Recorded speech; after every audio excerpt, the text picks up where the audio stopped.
महामाये श्रीपीठे सुरपूजिते शङ्खचक्रगदाहस्ते महालक्ष्मी नमोऽस्तुते।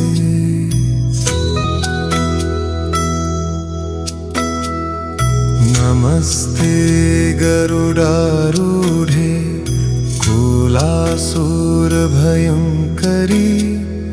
सर्वपापहरे देवी महालक्ष्मी नमोऽस्तुते।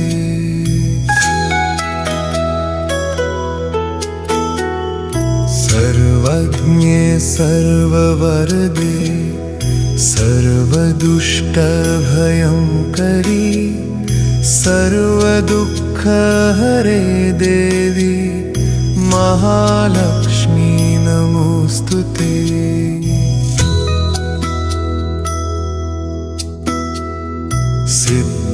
सिद्धिबुद्धिप्रदे देवी भुक्तिमुक्तिप्रदायिनी मन्त्रमूर्ते सदा देवी महालक्ष्मी नमोऽस्तुते।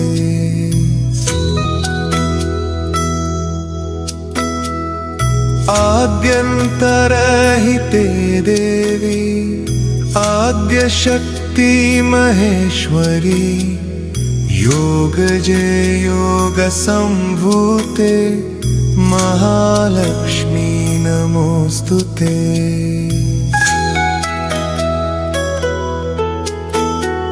स्थूलसूक्ष्म महारौद्रे महाशक्ति महोदरे महापापहरे देवी महालक्ष्मी नमोऽस्तुते।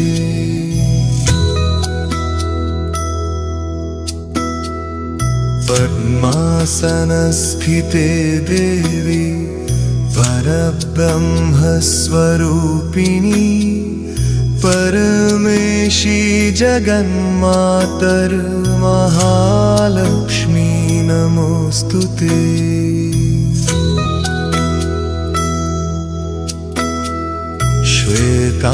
श्वेताम्बरधरे देवी नानालङ्कारभूषिते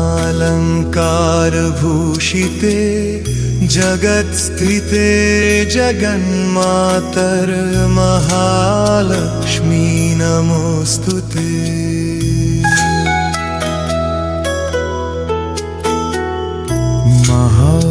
महालक्ष्म्यष्टकं स्तोत्रं यः पठेत् भक्तिमान् नरः सर्वसिद्धिमुवाप्नोति राज्यं प्राप्नोति सर्वदा।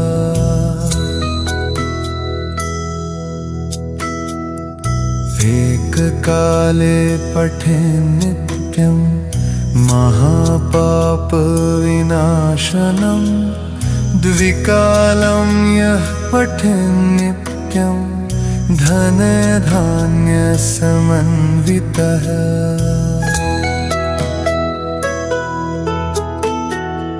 त्रिकालं यः पठेन् नित्यं महाशत्रुविनाशनं महालक्ष्मीर्भवेन् नित्यं प्रसन्ना वरदा शुभा।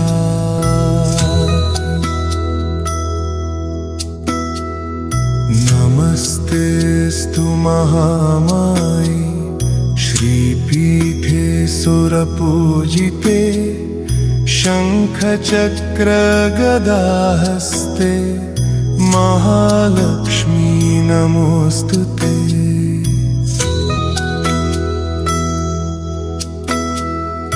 नमस्ते गरुडारूढे कुलासुरभयङ्करी सर्वपापहरे देवी महालक्ष्मी नमोऽस्तुते।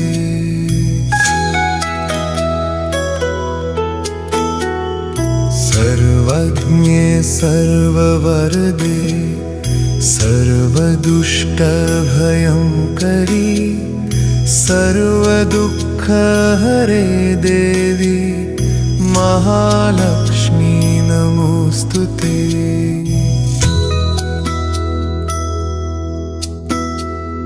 सिद्धिबुद्धिप्रदे देवी भुक्तिमुक्तिप्रदायिनी मन्त्रमूर्ते सदा देवी महालक्ष्मी नमोस्तुते।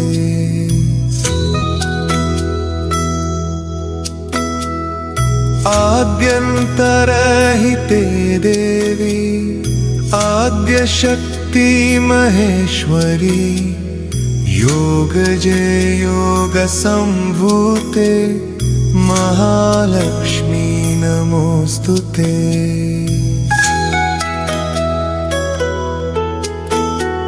स्थूलसूक्ष्म महारौद्रे महाशक्ति महोदरे महापाप हरे देवी महालक्ष्मी नमोस्तुते।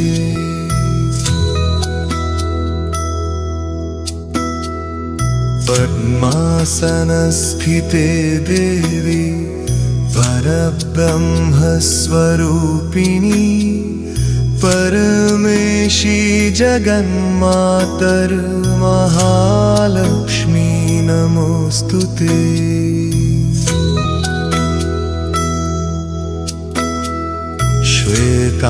श्वेतांबरधरे देवी नानालंकारभूषिते जगत्स्थिते जगन्मातर महालक्ष्मी नमोस्तुते।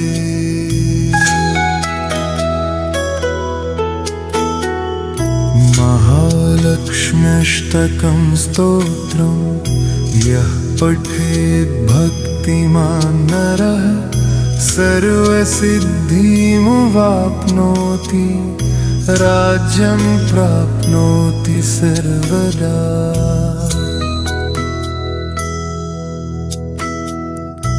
एककाले पठेन् नित्यं महापापविनाशनं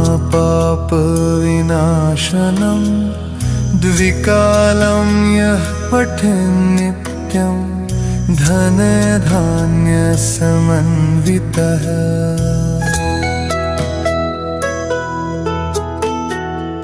त्रिकालं यः पठेन् नित्यं महाशत्रुविनाशनं महालक्ष्मीर्भवेन् नित्यं प्रसन्ना वरदा शुभा।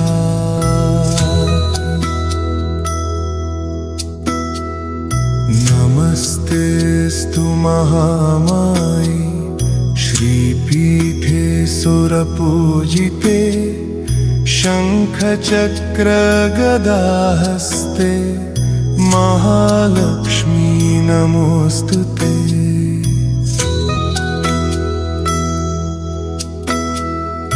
नमस्ते गरुडारूढे कुलासुरभयङ्करी सर्वपापहरे देवी महालक्ष्मी नमोस्तुते।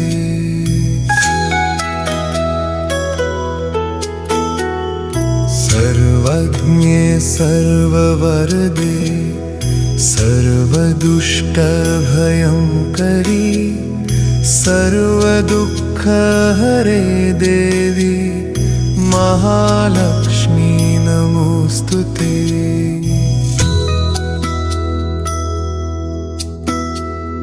सिद्धिबुद्धिप्रदे देवी भुक्तिमुक्तिप्रदायिनी मन्त्रमूर्ते सदा देवी महालक्ष्मी नमोस्तुते।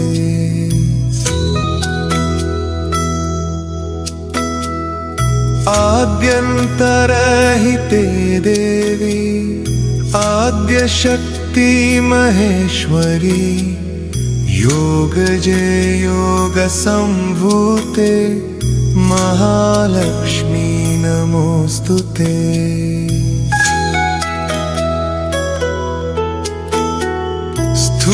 स्थूलसूक्ष्ममहारौद्रे महाशक्ति महोदरे महापापहरे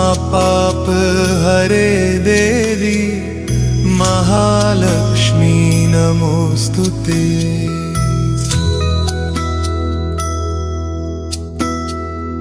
पद्मासनस्थिते देवी परब्रह्मस्वरूपिणी परमेशी जगन्मातर महालक्ष्मी नमोस्तुते।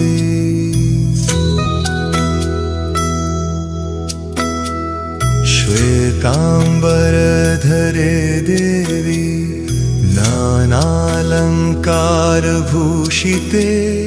जगत्स्थिते जगन्मातर महालक्ष्मी नमोस्तुते।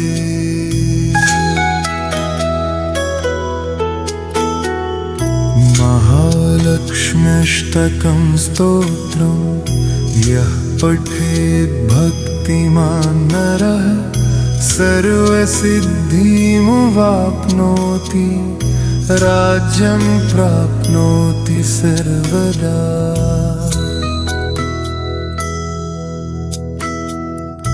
एककाले पठेन् नित्यं महापापविनाशनं द्विकालं यः पठेन् नित्यं धनधान्यसमन्वितः।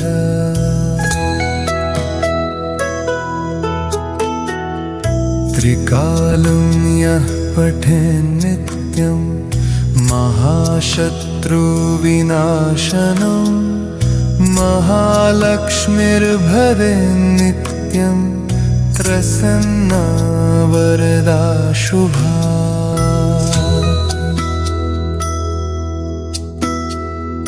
नमस्तेऽस्तु महामाये श्रीपीठे सुरपूजिते शङ्खचक्रगदाहस्ते महालक्ष्मी नमोस्तुते।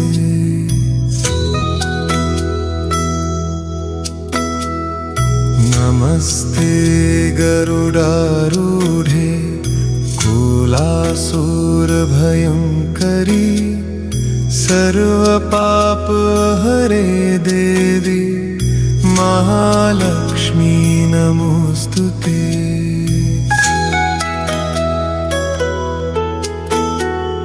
सर्वज्ञे सर्ववरदे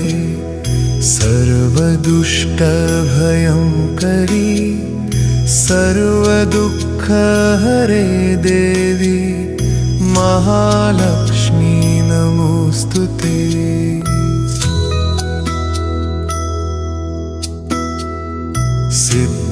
सिद्धिबुद्धिप्रदे देवी भुक्तिमुक्तिप्रदायिनी मन्त्रमूर्ते सदा देवी महालक्ष्मी नमोस्तुते।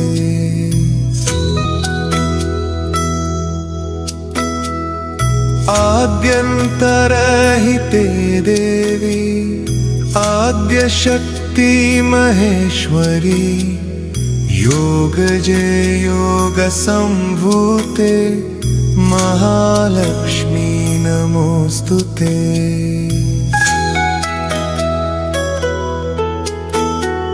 स्थूलसूक्ष्ममहारौद्रे महाशक्ति महोदरे महापापहरे देवी महालक्ष्मी नमोस्तुते।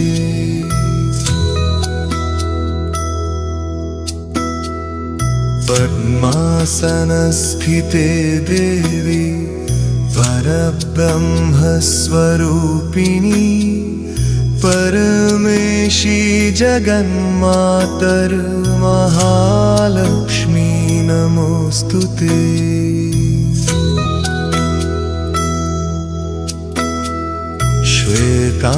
श्वेतांबरधरे देवी नानालंकारभूषिते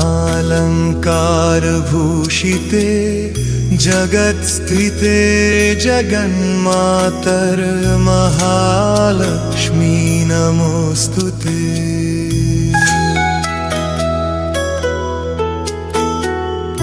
महालक्ष्म्यष्टकं स्तोत्रं यः पठेत् भक्तिमान् नरः सर्वसिद्धिमुवाप्नोति राज्यं प्राप्नोति सर्वदा।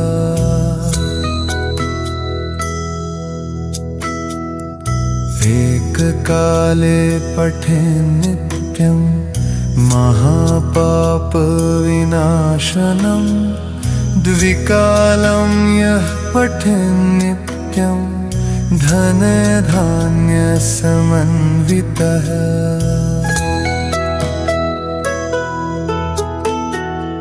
त्रिकालं यः पठेन् नित्यं महाशत्रुविनाशनं महालक्ष्मीर्भवेन् नित्यं प्रसन्ना वरदा शुभा।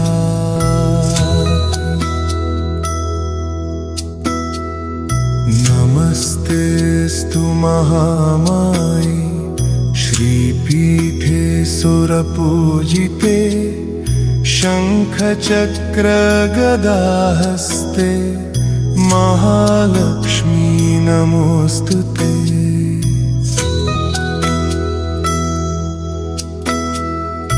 नमस्ते गरुडारूढे कुलासुरभयङ्करी सर्वपापहरे देवी महालक्ष्मी नमोऽस्तुते।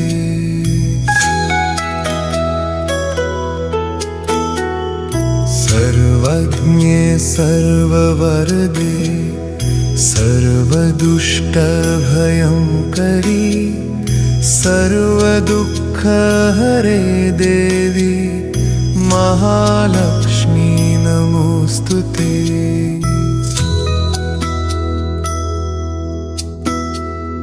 सिद्धिबुद्धिप्रदे देवी भुक्तिमुक्तिप्रदायिनी मन्त्रमूर्ते सदा देवी महालक्ष्मी नमोऽस्तुते।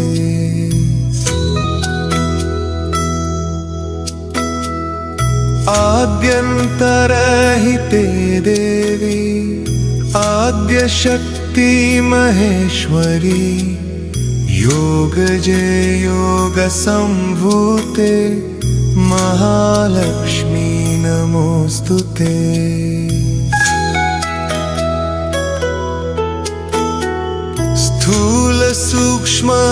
स्थूलसूक्ष्ममहारौद्रे महाशक्ति महोदरे महापापहरे देवी महालक्ष्मी नमोऽस्तुते।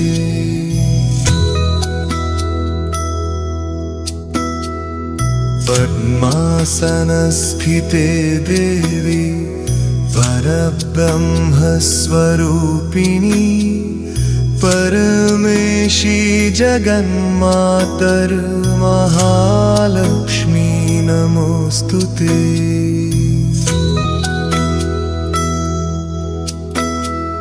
श्वेताम्बरधरे देवी नानालङ्कारभूषिते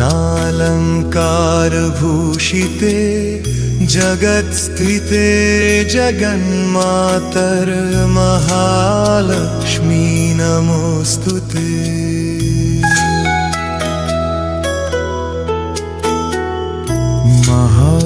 महालक्ष्म्यष्टकं स्तोत्रं यः पठेत् भक्तिमान् नरः सर्वसिद्धिमुवाप्नोति राज्यं प्राप्नोति सर्वदा।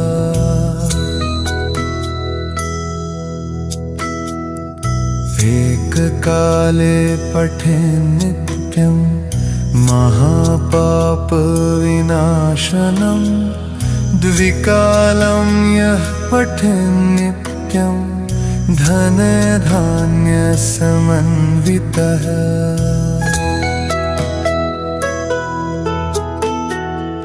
त्रिकालं यः पठेन्नित्यं महाशत्रुविनाशनं महालक्ष्मीर्भवेन्नित्यं प्रसन्ना वरदा शुभा।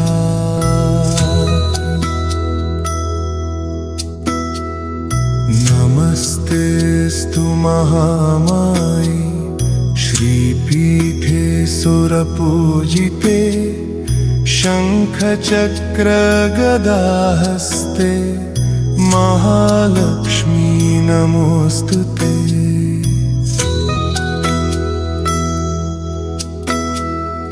नमस्ते गरुडारूढे कुलासुरभयङ्करी सर्वपापहरे देवी महालक्ष्मी नमोऽस्तुते।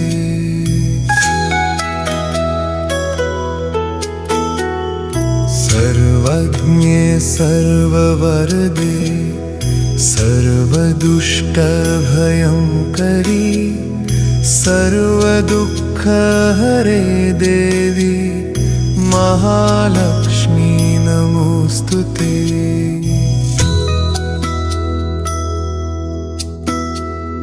सिद्धिबुद्धिप्रदे देवी भुक्तिमुक्तिप्रदायिनी मन्त्रमूर्ते सदा देवी महालक्ष्मी नमोऽस्तुते।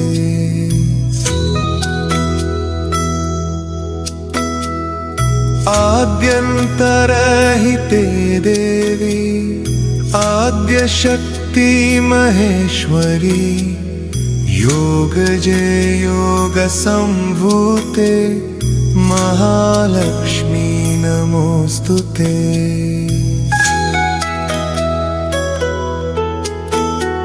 स्थूलसूक्ष्ममहारौद्रे महाशक्ति महोदरे महापापहरे देवी महालक्ष्मी नमोऽस्तुते।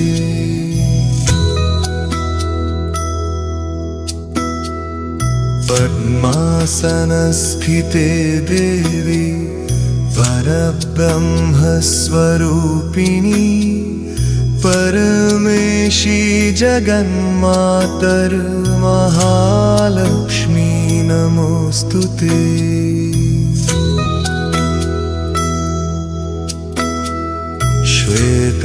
श्वेताम्बरधरे देवी नानालङ्कारभूषिते जगत्स्थिते जगन्मातर महालक्ष्मी नमोऽस्तुते।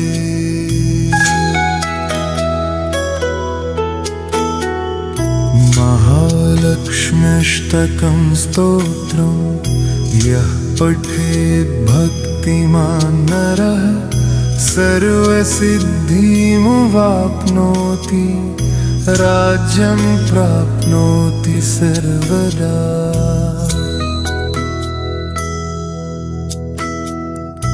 एककाले पठेन्नित्यं महापापविनाशनं द्विकालं यः पठेन्नित्यं धनधान्यसमन्वितः।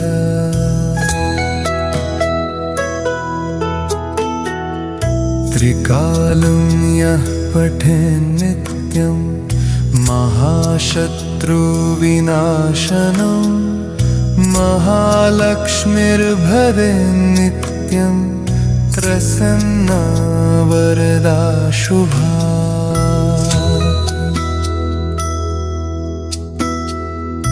नमस्तेऽस्तु महामाये श्रीपीठे सुरपूजिते शङ्खचक्रगदाहस्ते महालक्ष्मी नमोऽस्तुते।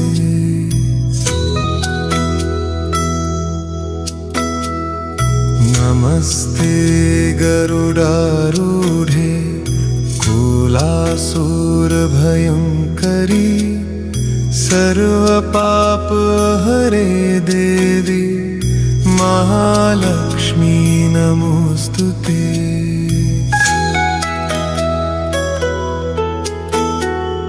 सर्वज्ञे सर्ववरदे सर्वदुष्टभयंकरी सर्वदुःखहरे देवी महालक्ष्मी नमोस्तुते।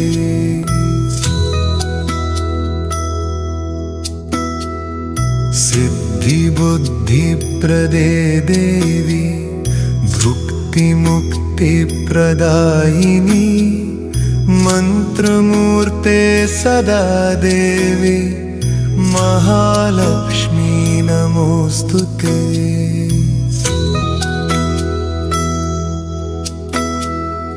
आद्यन्तरहिते देवी आद्यशक्ति महेश्वरी योगजे योगसंभूते महालक्ष्मी नमोस्तुते।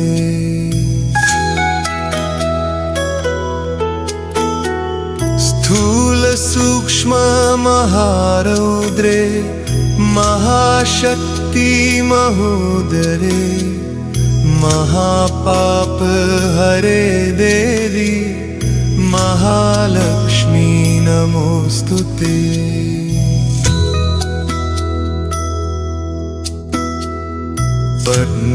पद्मासनस्थिते देवी परब्रह्मस्वरूपिणी परमेशी जगन्मातर महालक्ष्मी नमोस्तुते।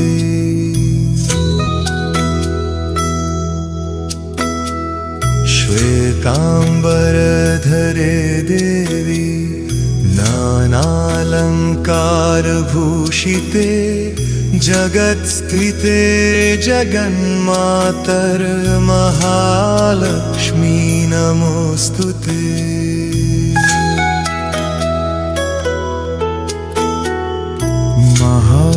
महालक्ष्म्यष्टकं स्तोत्रं यः पठेत् भक्तिमान् नरः सर्वसिद्धिमुवाप्नोति राज्यं प्राप्नोति सर्वदा।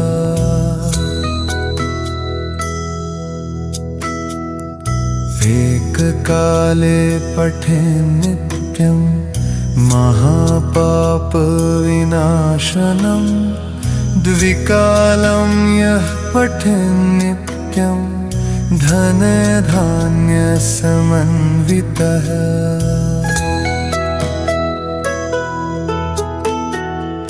त्रिकालं यः पठेन् नित्यं महाशत्रुविनाशनं महालक्ष्मीर्भवेन् नित्यं प्रसन्ना वरदा शुभा।